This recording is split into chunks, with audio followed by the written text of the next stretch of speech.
bakkuma jirtanitti nagaan keenya sinaa dhaqqabu jecha odeeffannoo biyya keessaa fi biyya alaa argachuudhaaf YouTube chaanaalii keenya Oromummaa Tube jedhu subscribe like share gochuu hin dagatinaa kallattiin gara oduu ijoottan darba.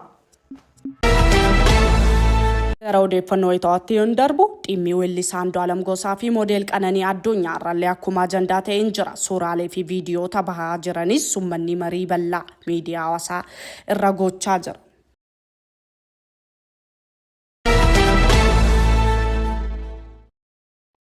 Ministeerri dhimma alaa Eritiriyaa waldhabdee keessoo bulchiinsa yeroo Tigraay fi TPLF gidduu deemaa jiru keessaa gahee tokkollee akka hin qabnee fi himannaa Eritiriyaa irratti dhiyaatu akka falmu ibse. Eritiriyaan qoqqobbii biyyoonni dinagdee guddaa fi ishee irratti kan ka'uun mootummaan Shaabiyaa Isaayyaas Afwerqiin durfamu harkaa fi miila isaa naafaa ta'ee jira.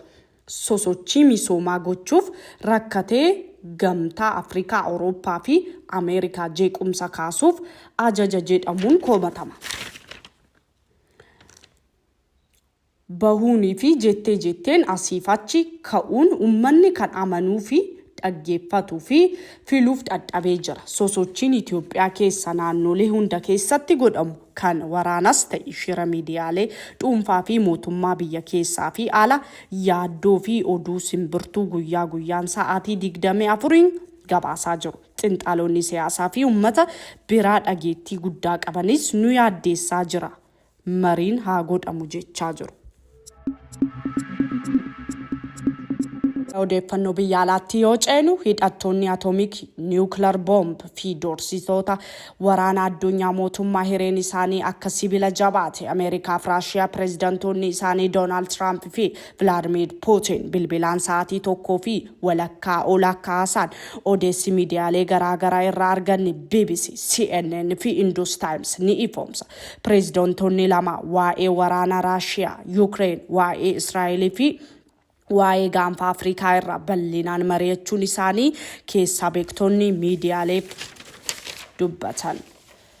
Marii kanaanis wal waraansi Raashiyaa fi Yuukireen haala dhaabbatu irratti kallattiin ka'amee dhaabbachuu ni danda'a yaada jedhuun guutuun addunyaa hawwiin eegaa jira. Fi Afrikaa kun guyyaa guyyaan bara baraan rakkoon isaa kan siyaasa dinagdee fi hawaasummaa wal xaxaa ta'uu isaarraa kan ka'e furamuun isaa mallattoo gaafii keessa seenee jira.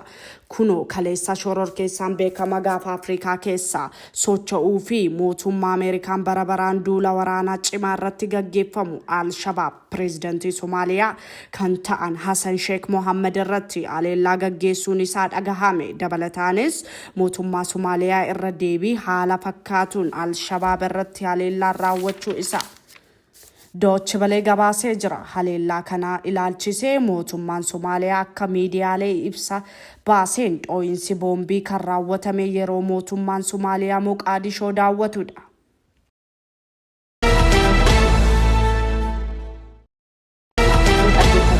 Waan turtaniif guddaa galatooma sanan jecha odeeffannoo biyya keessaa fi biyya alaatiin amma walitti deebinutti nagaan nuuf tura.